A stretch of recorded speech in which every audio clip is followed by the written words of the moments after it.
Welcome to Summer of Scripture on the Naked Marriage Podcast. For 66 days in a row, we are releasing a daily devotional episode for your marriage. And over these 66 days, we're going to pull out one scripture from each of the 66 books of the Bible and talk about how it applies to your marriage. So if you listen to every single one of these episodes, you're going to have a comprehensive understanding of God's plan for your marriage. We encourage you to listen to every one.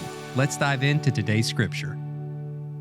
Hello there. Welcome back to Summer of Scripture on the Naked Marriage Podcast. Again, we are newly in the New Testament, and we are moving on to the second book, which is the Gospel of Mark. And we are in chapter 12, verses 29 through 31. It says this: Jesus replied, "The most important commandment is this: Listen, O Israel, the Lord our God is the one and only Lord. And you must love the Lord your God with all your heart, all your soul, all your mind, and all your strength. The second is equally important. Love your neighbor as yourself. No other commandment is greater than these." And this again, Jesus doesn't ever diminish scripture from the Old Testament. In fact, he usually shares it and actually adds to it. And right here, he's quoting from Deuteronomy. And these are some really famous verses that are referred to as the Shema verses, that actually, till this day, Jews actually, as children, memorize these verses. And a lot of times, even some of the Hasidic Jews will have these verses written out on different garments of clothing. They'll have it written out, on their doorways in their home. And it's extremely important. I actually did a seminary paper on this, so I know a lot about these verses.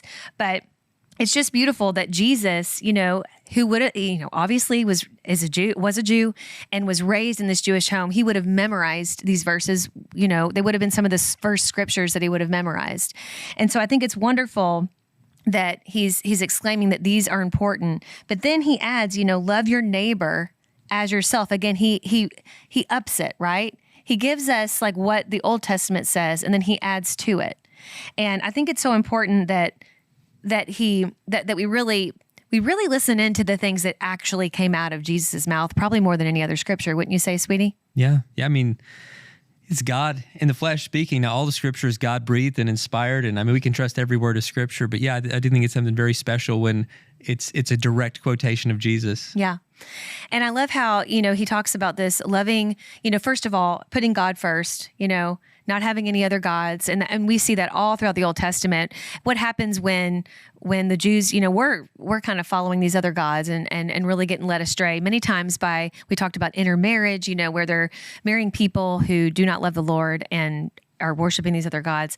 But I think it's even in today's society, it's you put God first, right? As Christians, we put God first. And not only that, but we love him with all of our heart, all of our mind, all of our soul, all of our strength. And I shared in an earlier episode that in that particular verse, in those Shema verses, when it's talking about heart and mind, there's one word. There's that leb, which is L-E-B, which is a Hebrew word that really encompasses the heart and mind.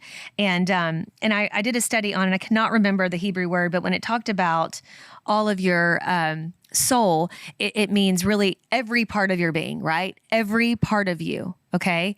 And then your strength, it was really interesting when it talked about what this Hebrew word for strength, actually the whole meaning of it, again, because Hebrew words can't necessarily, the definition cannot be captured with just one equivalent, English word. And so there's sometimes you have to get a broader definition to understand it. And I remember when I was doing this word study on this, that when it talked about strength, it wasn't just physical strength or courage. It was meaning everything that you could possibly make or have that would be in your possession that you could offer God, that you were willing to give all that up for him. Yeah. And I hope I'm explaining. Remember when I was explaining that to you? It's really good. And so it's basically every part of you, mind, body, soul, and even what you own, okay? That you will love, that you would give it all up for God, right? Because he gave it all up for us. And that's what we're asked to do, is to love him that much. And it's hard for us. He loves us that much. He never asks us to do what he doesn't first do for us.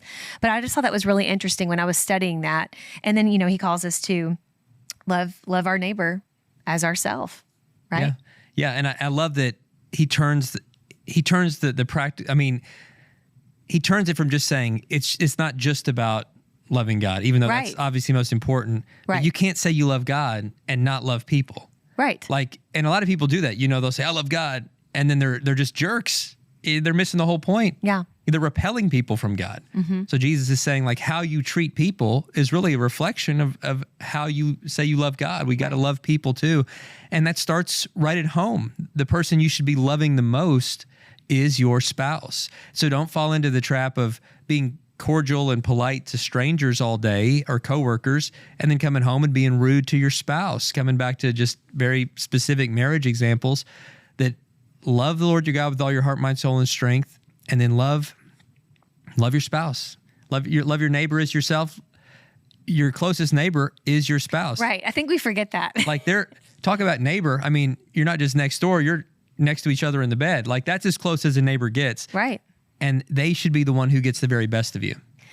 And I love that because, it's a great reminder for us all, because I do think we tend to take advantage of assuming that our spouse knows we love them, of assuming that, oh, they'll get over it. They know I'm just in a bad mood. Like, we just make these assumptions like, oh, well, they should know I love them, so I just don't have to actually show it and be kind to them and be cordial and pleasant or whatever. But I think we should try even harder for them, because we love them, to be more kind and pleasant and to do those things that the word asks us to do. And instead of making these assumptions and just not trying, because we really do see just this one little thing of not loving our spouse, as our closest neighbor, as the person that we pledged our life to, like not being kind to them.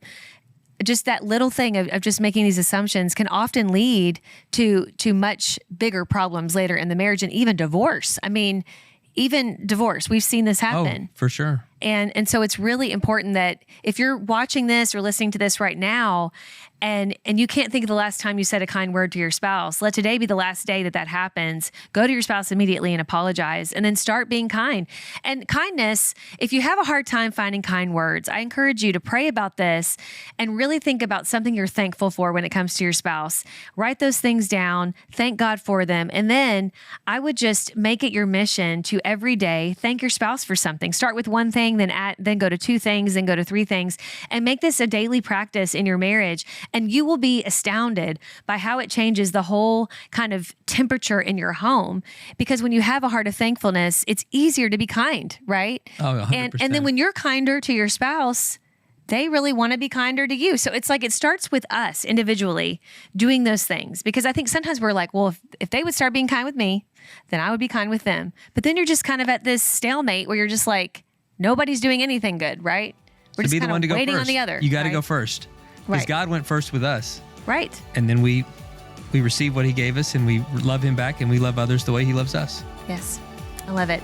Thank you guys so much for joining us. Tomorrow we're going to be talking about the Gospel of Luke, and it will be day 42. We'll see you then.